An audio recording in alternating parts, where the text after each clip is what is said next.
The IOE and its membership strongly support and work towards the realization of the Sustainable Development Goals, the SDGs, particularly SDG 8, which calls for sustained, inclusive, and sustainable economic growth, full and productive employment, and decent work for all.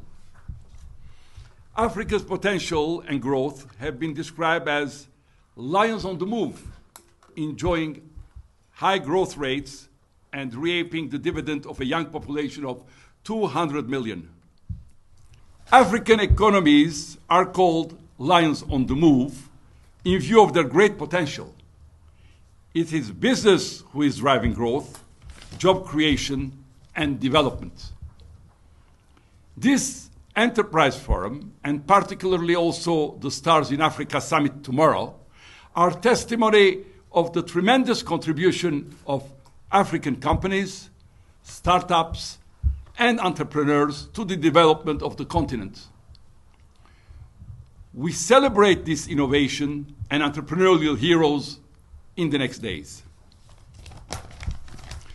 However, in order to fully unleash the potential of the continent and to enable companies to be set up, to grow, to employ people, and to innovate, better framework conditions are needed. The ease of doing business benchmarking of the World Bank shows that, with the exception of Mauritius and Rwanda, which are the first half of the ranking, and some countries like Kenya, which are in the middle, too many African countries are still lagging far behind with regards to their framework conditions for business. More needs to be done to establish an enabling business environment for enterprises, startups, and large multinationals alike. More needs to be done to establish an enabling working environment for enterprises and for investments through open and dynamic labor markets, which are characterized by flexible labor law and a diversity of forms of employment, ambitious support and growth strategies for young entrepreneurs, easy registrations of companies, a focus on employability in national education and training system, and most importantly, good governance and the rule of law. Employer organizations have a key role to play in this regard. As agents for change, employers' federations plays a key role in promoting economic and social progress. We are, as employers from the African continent, looking at issues that impact the landscape in which business is done. Some of these issues include the fact that a large part of our activities in Africa are increasingly being affected by automation.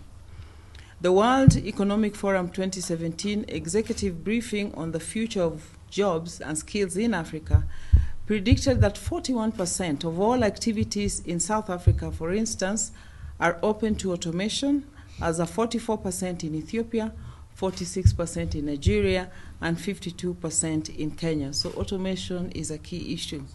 Similarly, jobs in Africa are becoming more intense in their use of digital technologies.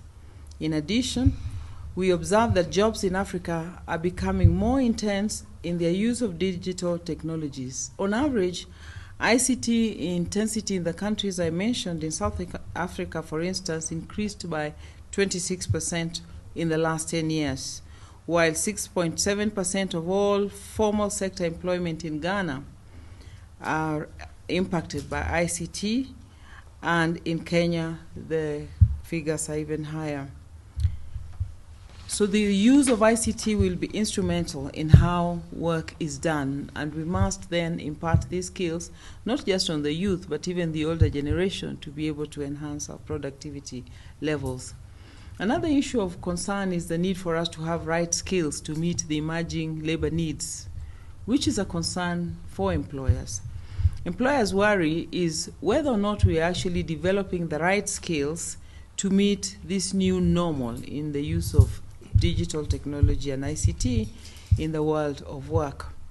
The workers of today do not want to be held down with permanent and pensionable terms. They want flexi working conditions that allows them to maximize on their time and their skills. In fact, they want to work for more than one employer.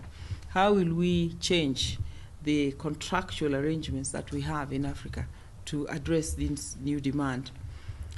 And I think the issue about Africa changing fast in technology to meet these changes, we've been talking about the future of work and the fact that we need as Africa to invest in this in a lot of forums, and this is one of the things we'll be looking at.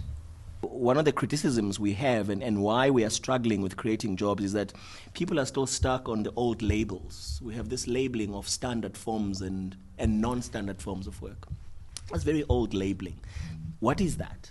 The new normal does not talk about standard and non-standard. What has always been in the past non-standard may be the new standard. So quite frankly, those categorizations are flawed, and we need to find ways of embracing this newness. The fact that young people say, I'm not interested really in being the CEO of your company. I'm more interested in knowing whether on a Friday I can take the day off and go and do yoga. I can work for 4 days, but on the 5th day I want to do yoga. That's because that's for me, that's the work-life balance. You know, can you cater for that? And as soon as you cannot cater for that, there's a problem, because then it means you have no inbuilt flexibilities to cater for these new people who are coming to work. Then we have new young people who are saying, well, you know, the idea of working for a company is attractive, but actually the idea of selling myself as a brand to a number of companies is more attractive for me. I'm a brand. I'm building myself as a brand. Recognize me as a brand. I want to work maybe for 2 days in a week, and the other 3 days, it's none of your business what I do. You know, and again, because it gives you the quality of life you require, and so on and so on. So the environment in which we are operating now needs enablement that is proactive. And for that to happen, you therefore need governments on steroids. You need governments who understand that rhetoric on its own does not give you a job. Entrepreneurship is the only way, and a proven way, that developed economies have used to grow their businesses and also to create jobs. We need to encourage government and lobby government that they must put resources aside to enable the young men and women who want to start their businesses. We must have easy access to capital and training, including businesses that have thrived well. The Manu Chandarias of this world, Safaricom, should be able to take young men and women and train them on the right skills to start businesses and sustain them.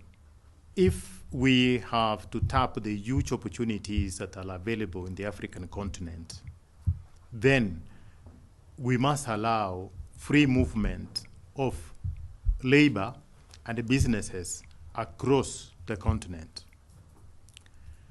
How do you allow that? You will allow that by making sure that the visa applications, travel documents are aligned, and it's easier to move from one country to the other.